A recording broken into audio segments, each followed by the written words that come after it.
kalau Anda cari di peta, silakan ya kalau iseng-iseng misalnya, peta jangan yang bulat ya.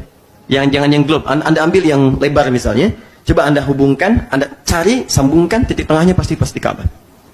Itu masih terjadi dari sejak zaman dulu sampai terjadi perjanjian Tordesillas tahun 1494. Ya, setelah kemudian Isabella menyatu dengan Ferdinand, mengalahkan orang-orang muslim pada saat itu yang lalai dengan kehidupan dunianya, kemudian diambil segala hal yang didapatkan di situ, dibawa ke barat. Paus Alexander yang ke-6 membagi dunia kepada dua bagian, barat dengan timur. Barat diserahkan ke Spanyol, timur diserahkan kemudian kepada Portugis, sampai Portugis datang ke Nusantara lewat Selat Malaka tahun 1511.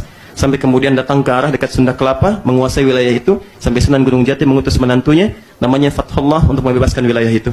Bebaskan kemudian datang, setelah menunaikan salat dan sebagainya, sampai selesai di hari Jumat 10 Ramadan tahun 933 Hijrah, bersamaan dengan 22 Juni tahun 1527. Begitu selesai, maka dia bermohon kepada Allah, ingat surah Al-Fatah ayat yang pertama, inna fatahna laka fatham mubina. Diberi namalah Sunda Kelapa, diganti nama jadi Fatham Mubina. Bahasa lokalnya disebut dengan Jayakarta. Disingkat sekarang jadi Jakarta. Jakarta itu nama yang diambil dari ayat Al-Quran. Sampai sekarang ulang tahun Jakarta 22 Juni. Fathullah diantaranya. Nah, siapa Fathullah itu? Anaknya menantu Sunan Gunung Jati. Dari Pasai dia panglima besar. Siapa Sunan Gunung Jati? Syarif Abdullah. Syarif Hidayatullah. Siapa Syarif Hidayatullah? Anaknya Syarif Abdullah. Siapa Syarif Abdullah itu? Adalah yang paling indah, beliau suami dari Syarifah Mudaim. Siapa Syarifah Mudaim itu? Nama aslinya Rang Santang, lahir tahun 1426, punya kakak namanya Abdullah Iman, nama aslinya Walang Sungsang, lahir tahun 1423, punya adik namanya Raja Sengara, lahir tahun 1427. Ibunya namanya Nyai Subang Larang, menikah dengan Pamanah Rasa, dikenal dengan Prabu Siliwangi, kemudian menikah.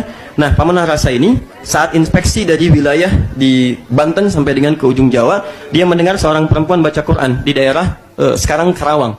Ya, dia muridnya Syekh Hasanuddin. Syekh Hasanuddin ini ahli qiraat, dia belajar Quran di Mekah, maka dikenal dengan Ummul Qura. Dia pulang ke Karawang, disebut dengan Syekh Qura. Sampai sekarang ada pesantren namanya pesantren Syekh Qura. Menikah dengan Nyai Subang Larang, melahirkan 3 anak tadi. Yang paling menarik, kemudian ikut haji Syarifah Mudaim dengan Abdullah Iman. Begitu haji bertemu dengan Syarif Abdullah, jatuh cinta kemudian di situ, menikah di situ, dibawa kemudian ke Mesir. Di Mesir tinggal kurang lebih selama 20 tahun sampai melahirkan Syarif Hidayatullah. Belajar dengan para ulama, di antaranya Syekh Ibnu Athaillah As-Sakandari, penulis kitab Al-Hikam. Pulang ke Nusantara, kembali lagi bertemu dengan kakeknya Prabu Siliwangi. Uaknya Abdullah Iman itu begitu datang diberi daerah di Lemah Wungkuk. Lemah Wungkuk itu kumpul orang-orang campuran etnis. Ada etnis Arab, etnis Cina, etnis lokal. Begitu kumpul kemudian orang menyebutnya dengan caruban.